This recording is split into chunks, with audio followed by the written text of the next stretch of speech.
Attendez, Peacemaker vient de sauver DC ?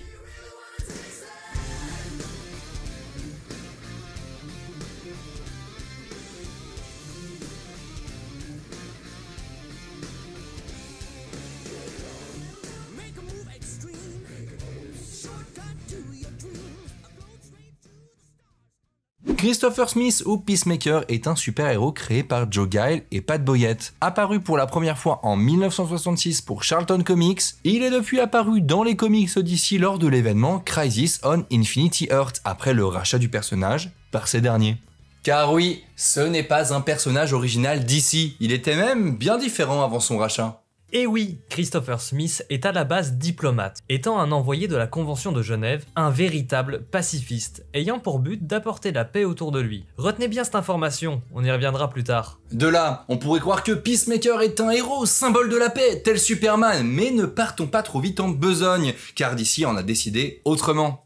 Le personnage est complètement réadapté pour en faire un anti-héros. Le personnage le dit lui-même.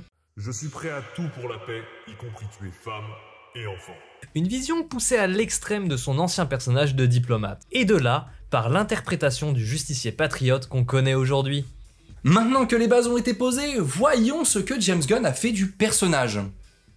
James Gunn commence à écrire une série télévisée sur Peacemaker pour le kiff dans son coin. Il sera alors approché par Peter Safran qui le mettra en contact avec DC Films. L'entreprise est intéressée voulant diversifier le catalogue HBO Max via une série spin-off de Suicide Squad. Et donc c'est en septembre 2020 que le projet voit le jour. La série nous plonge directement après les événements de Suicide Squad 2. Alors qu'on croyait Christopher Smith mort, il sera récupéré par la Task Force X dirigée par Amanda Waller, qui lui donnera alors un choix, accomplir une mission secrète ou retourner au placard. Il sera alors rejoint par une équipe composée de Economos le hacker, Adebayo, une bleue recrutée en dernière minute, Harcourt et le chef des opérations, Murn. Leur mission semble être de l'espionnage basique / élimination de cibles sur un groupe d'individus nommés les Papillons. Mais c'est lors de la préparation de la mission qu'un trouble fait son apparition. J'ai nommé Vigilante, l'acolyte autoproclamé de Peacemaker, qui poursuit le même but que lui, mais avec un pet au casque en plus. Disons-le, Vigilante est un véritable psychopathe. Mais pas celui qu'on a l'habitude de voir. Plutôt gentil et bien intentionné d'apparence, il se cache derrière son sourire niais, un sociopathe dépourvu de conscience de ses actes. C'est-à-dire qu'il n'est pas méchant ni agressif. Simplement, il est prêt à tuer s'il te surprend avec un bédo ou si tu dépasses la limite de vitesse. Pour la justice! Lors d'une planque pour surveiller un sénateur membre des Papillons, la Task Force se rend compte très vite que quelque chose cloche. Comportements anormaux, déplacements robotiques, expression des visages figés, ça ne tourne pas rond. La révélation tombe lors de leur souper, la famille ouvre la bouche et dévoile une trompe de papillons. Et oui, c'est fin! Qui aurait pu se douter qu'un groupuscule nommé les Papillons sont en réalité des papillons? Et malgré cette révélation, Peacemaker n'arrive pas à tuer les enfants du sénateur. Et c'est alors qu'une main bienveillante se pose sur son épaule. Vigilante est là, prend le sniper et dégomme la famille en commençant par les enfants. De retour au QG, on apprendra que les Papillons sont des aliens qui ont pour but de remplacer toute l'humanité en prenant possession de leur corps. Et la petite mission va prendre une importance d'ordre mondial. Et c'est tout. On ne vous détaillera pas plus de détails de l'histoire, mais je ne peux que vous conseiller d'aller la regarder par vous-même. Pour le côté casting, on est gâté. Tout d'abord, un John Cena qui crève l'écran. Qui plus est, le personnage est véritablement fait pour lui, réussissant à merveille le côté larger than life. Ses expressions faciales permettent de savoir exactement ce que traverse son personnage. Mais Cena n'est pas le seul à porter la série. Freddy Stroma, alias Vigilante, apporte un côté frais et ambigu quant à l'alignement de son personnage, et ça, sans jamais le dire, simplement à travers son acting. Adebayo, Chronos, Harcourt, Oggy, Murn, tout le monde brille par leur talent d'acteur. Chaque scène de tension nous fait s'inquiéter pour les personnages, et ça, grâce à l'attachement émotionnel qu'on a pu développer pour eux. L'histoire est impeccable, le casting aux petits oignons. Que peut-on dire de la réal?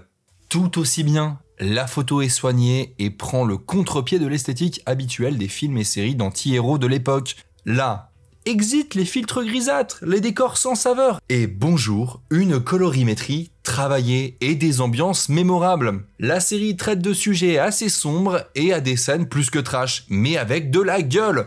On pourra parler de l'ambiance sonore. Ici, on opte pour une ambiance glam rock décontractée, et ce, même dans les scènes d'action. Et ça renforçant le côté comics. C'est certes cru, voire obscène, mais l'esthétique très colorée contraste tout à fait, permettant à la série de ne pas tomber dans le piège de devenir un Deadpool-like. Cette série arrive à la fin du DC Extended Universe. Cet univers qui a eu peine à convaincre les gens tant elle partait dans tous les sens. Pourtant, Peacemaker fait partie du haut du panier de ce qui a été produit par DC.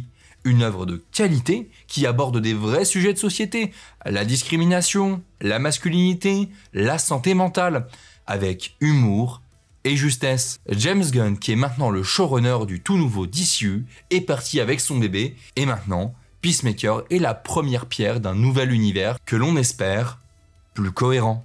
Le DCEU est mort, vive le DCU! Pour coller à ce nouvel univers, la fin de la saison 1 a été remplacée. On y voyait la Justice League de Snyder. Elle a été remplacée par le Justice Gang que l'on a pu découvrir dans le film Superman. On découvre tout ça dans le recap du premier épisode de la saison 2. Peacemaker saison 1 a été super. Le film Superman, une réussite. On ne peut qu'espérer que James Gunn fasse un carton plein avec la deuxième saison. Eh bien, nous vous dirons tout ça quand tous les épisodes seront sortis, dans l'analyse de la saison 2 de Peacemaker, en fin d'année. En attendant, vous, êtes-vous convaincu par le DCU ou restez-vous des fans du Snyderverse? Ciao!